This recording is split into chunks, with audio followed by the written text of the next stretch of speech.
بمناسبة بقى ان احنا كنا بنتكلم على تيل الفرامل، تيل الفرامل الاصلي العميل بيقول ان انا بعد ما مشيت بيه فترة حصل صوت صفارة من التيل، مع العلم ان انا فعلا كنت مغيره اصلي ومن مكان موثوق منه وهو مليون في المية اصلي فعلا. هو ازاي اصلي وازاي ممكن يصفر بعد ما تمشي فترة بالعربية؟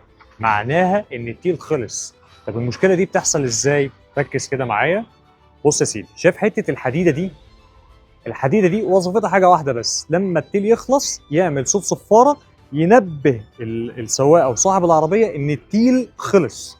يعني على سبيل المثال، لما بيكون التيل جديد بيكون الحته فيه كده كثافه اهيت، تمام؟ فلما مع الاستهلاك التيل ده بيستهلك عادي وبيخلص بينقص، بيجي عند الحته الحديده دي الصغيره دي وبيعمل صوت صفاره فينبهك ان انت التيل ده خلص ومحتاج ان هو يتغير. والسؤال اللي بيتسال لي على طول هو ايه احسن نوع تيل ممكن احطه في عربيتي؟ هو احسن نوع تيل هو الاصلي، ده لا غنى عنه، هو ده رقم واحد وده الستاندر بتاعك المفروض تغيره على اساسه. طيب في انواع كويسه في السوق، في انواع كويسه وكتيره كمان بدون ذكر اسماء، ولكن هي المرتبه الاولى عندي هو التيل الاصلي، علشان ده بيحافظ على الطنبوره وبيحافظ على الفرامل تكون كويسه معاك، علشان لا قدر الله ما يحصلش معاك حاجه مفاجاه وتبقى عايز تدوس فرامل وما تلاقيش فرامل. خليك في الاصلي وخليك فاكر انا نصحتك انت براحتك.